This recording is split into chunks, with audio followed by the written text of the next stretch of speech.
స్ట్రైట్గా నుంచున్న తర్వాత నడుమును ముందుకు వంచి, నడునొప్పి ఉన్నవారు చేయకూడదు ఇది, నడునొప్పి లేని వారు ఎవరైనా చేయొచ్చు. ఇప్పుడు చూడండి, చేతుల్ని అట్లా హాఫ్ రౌండ్లో ముందు నుంచి వెనక్కి, వెనక నుంచి ముందుకు అట్లా ఒకసారి కుడి చేయి పైకి వెళ్తే ఎడం చేయి కిందకు వస్తుంది, అట్లా మూమెంట్ చేస్తాం.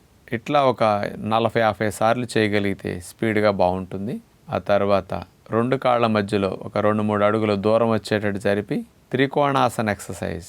త్రికోణాసన ఎక్సర్సైజ్ లాగానే మనం ఇప్పుడు కుడికాలు ముందు పెట్టి ఎడంకాలు వెనక్కి పెట్టేసి చూడండి, స్పైనల్ ట్విస్టింగ్ అట్లా చేతుల్ని స్ట్రైట్గా చాపేసి అట్లా చేస్తాం. ఇప్పుడు కుడి చేయి పాదం దగ్గరికి వస్తే ఎడం చేయి పైకి లెగుస్తుంది, ఎడం చేయి కిందకు వస్తే కుడి చేయి పైకి లెగుస్తుంది, అట్లా స్పైనల్ ట్విస్టింగ్ చేస్తాం. అలాగే ఒక కాలు ముందుకి పెట్టి ఇంకో కాలు వెనక్కి పెట్టేసి ముందు కాలు అట్లా మోకాల దగ్గర బెండ్ చేస్తాం.